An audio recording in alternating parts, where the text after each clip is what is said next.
तो हेलो बच्चों, कैसे हो आप लोग। तो आज हम लोग विज्ञान में नई यूनिट को डिस्कस करेंगे जिसका नाम है ऊष्मा यानी कि हीट। और हीट के बारे में हम लगभग सारी जानकारी आज हम इसी एक वीडियो में खत्म करेंगे। जैसे विशिष्ट ऊष्मा क्या होती है, ऊष्मा का संचरण किन किन विधियों से होता है, सुचालक पदार्थ क्या होते हैं, कुचालक पदार्थ क्या होते हैं, ऊर्ध्वपातन कौन सी प्रक्रिया होती है, और ऊष्मीय प्रसार क्या है, और क्यों ट्रेन की पटरियों में बीच बीच में गैप दिए जाते हैं, और क्यों जो तार होते हैं खंभों के वो क्यों लूज बांधे जाते हैं, ये सारा कुछ हम लोग जानेंगे। तो सबसे पहले हम थोड़ा सा जान लेते हैं ऊष्मा के बारे में। अगर ऊष्मा की बात की जाए तो ऊष्मा क्या होती है, सीधी सी भाषा में उसको कह सकते हैं कि ऊष्मा मतलब गर्माहट है ना, या गर्मी। लेकिन ये सचमुच में गर्मी क्या है, ये सीधी सी बात है कि ये ऊष्मा एक प्रकार की ऊर्जा है। ऊष्मा एक प्रकार की क्या है, ऊर्जा है।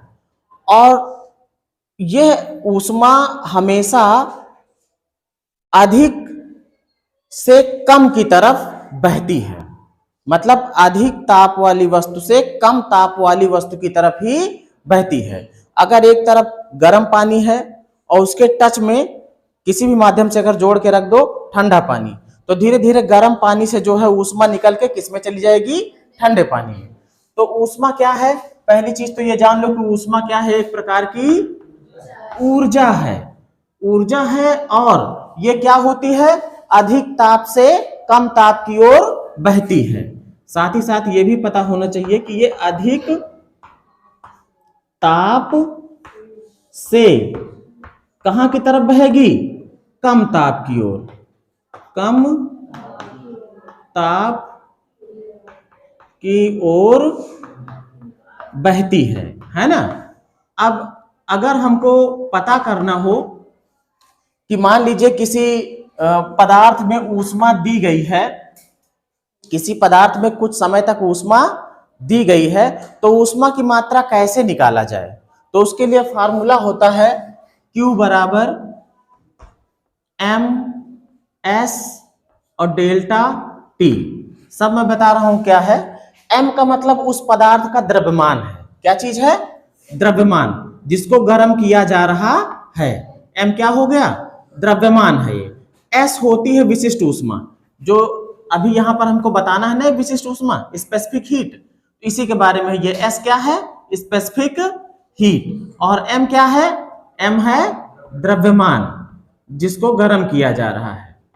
और यहां पर है डेल्टा T। डेल्टा T का मतलब होता है, डेल्टा एक सिंबल है, सिर्फ परिवर्तन को बताता है, मतलब तापांतर कह सकते हो। डेल्टा T का मतलब क्या हो गया, ये इतना जो है तापांतर। तापांतर दोनों तरीके से हो सकता है, अधिक से कम और कम से अधिक। अंतर की बात यही होगी, पहले का ताप कुछ और हो और बाद का कुछ और हो जाए। पहले मान लो 10 डिग्री सेल्सियस था और बाद में हो गया 15, तो तापांतर कितना हो गया, 15 में से 10 घटा दो तो जो 5 आएगा वो होता है डेल्टा टी। मतलब ये कह सकते हो कि जो डेल्टा टी होता है, जो डेल्टा टी होगा, इसको हम ये कह सकते हैं कि T1 माइनस T2, मतलब पहले का ताप है ना और दूसरे का ताप, इन दोनों का अंतर। माइनस नहीं कह सकते, यहां डिफरेंस लगा सकते हो, डिफरेंस का निशान। कौन सा निशान, डिफरेंस। तो अंतिम ताप माइनस प्रारंभिक ताप भी हो सकता है, प्रारंभिक ताप माइनस अंतिम ताप भी हो सकता है। तो अगर T2 माइनस T1 भी करना पड़े तो कोई दिक्कत नहीं। जैसे पहले मान लीजिए 10 डिग्री सेल्सियस था, बाद में कितना हो गया, 15, तो 15 में से 10 घटाओगे ना, है ना। तो डेल्टा टी जो है वो यूं समझो कि तापांतर है, ताप का अंतर है। अब देखो, अगर क्यू क्या है, क्यू जो है ऊष्मा, कितनी ऊष्मा खर्च हुई, ये क्यू क्या है, ऊष्मा है, या ऊष्मा की मात्रा कह सकते हो, यही है ऊष्मा। अब देखो, मान लीजिए कि कोई एक पदार्थ था, यही था, मान लीजिए कोई एक पदार्थ है, इसका द्रव्यमान है m, क्या है, m, और इसको हम लोगों ने गर्म करना शुरू किया। मान लीजिए यहां से बर्नर लगा दिया और इसको गर्म करना शुरू किया। जब गर्म करते जाएंगे तो जाहिर सी बात है, कोई भी पदार्थ हो वो गर्म होना तभी शुरू करता है जब उसकी विशिष्ट ऊष्मा के बराबर उसको ताप मिलना शुरू होता है तब, नहीं तो गर्म वरम नहीं होता है। जैसे कागज देखोगे जल्दी से आग पकड़ लेता है ना, लोहा थोड़ी जलने लगेगा, लकड़ी थोड़ी उतने ताप पर लकड़ी थोड़ी जलने लगेगी। कहने का मतलब हर पदार्थ की अलग एक विशिष्ट ऊष्मा होती है। पानी ही अगर आपको गर्म करना है तो यूं ना सोचो कि अगर हम 3 डिग्री सेल्सियस तापमान देके उसको गर्म कर लेंगे, 10 डिग्री सेल्सियस तापमान देके गर्म कर लेंगे ना। उसकी जो विशिष्ट ऊष्मा है, जब तक वहां तक उसको ताप को नहीं ले जाओगे तब तक वो गर्म होना स्टार्ट नहीं होगा। तो कहने का मतलब ये है कि इस पदार्थ की कुछ ना कुछ विशिष्ट ऊष्मा होगी, एस होगी, स्पेसिफिक हीट होगी।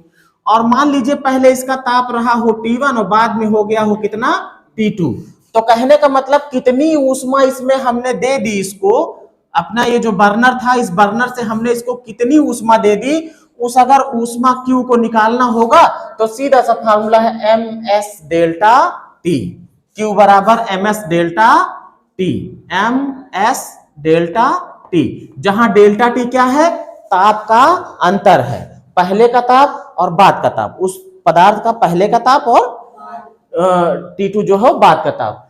S क्या है, विशिष्ट ऊष्मा। विशिष्ट ऊष्मा हर पदार्थ की फिक्स होती है, इसको निकालने का नहीं, जब क्वेश्चन आएगा तो विशिष्ट ऊष्मा का मान दे देंगे। पानी का विशिष्ट ऊष्मा इतना होता है, शहद का इतना होता है, लकड़ी का इतना होता है, सबको विशिष्ट ऊष्मा दे देते हैं पहले से, ठीक है।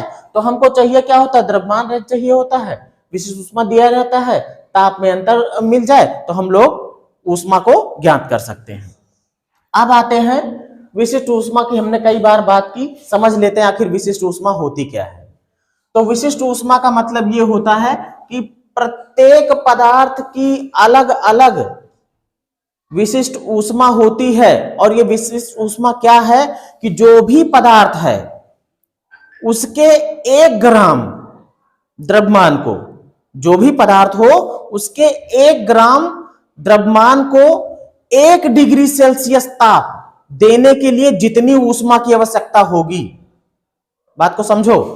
कोई विशिष्ट ऊष्मा क्या है, कोई भी पदार्थ, मान लीजिए हमने यहां पर एक पदार्थ ले लिया है, ये हो सकता है 1 किलो का हो, कितने का भी हो, है ना।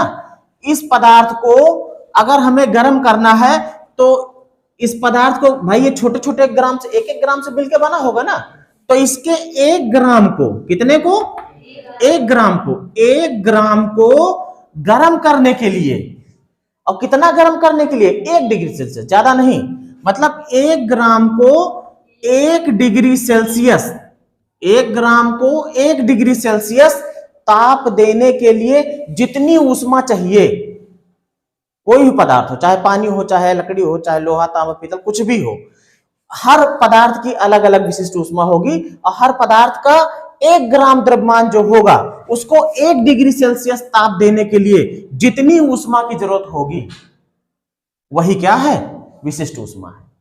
वही क्या है, विशिष्ट ऊष्मा। कोई भी पदार्थ हो, पानी ही हो, तो उसका जो 1 ग्राम पानी होगा उसको 1 डिग्री सेल्सियस ताप पर पहुंचाने के लिए जितनी ऊष्मा चाहिए, वही उस पानी की क्या हो जाएगी, विशिष्ट ऊष्मा हो जाएगी।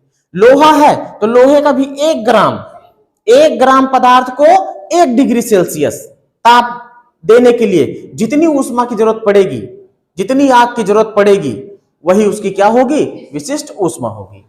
और विशिष्ट ऊष्मा किससे दिखाई जाती है, एस से। अगर केवल विशिष्ट ऊष्मा निकालना हो तो इसी फार्मूले से निकाल सकते हो। हमको पता है क्या होता है, Q बराबर ms डेल्टा T।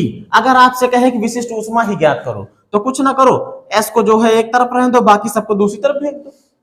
S बराबर क्या हो जाएगी, यहां से हम चाहे तो S निकाल सकते हैं भाई, बराबर के इस तरफ ऐसा ना, S के साथ जो गुणे में उधर भाग में चले जाएंगे, तो Q बटा क्या हो जाएगा, बटे में जाएंगे M और delta T, M delta T। इस फार्मूले से आप चाहो तो विशिष्ट ऊष्मा निकाल सकते हो।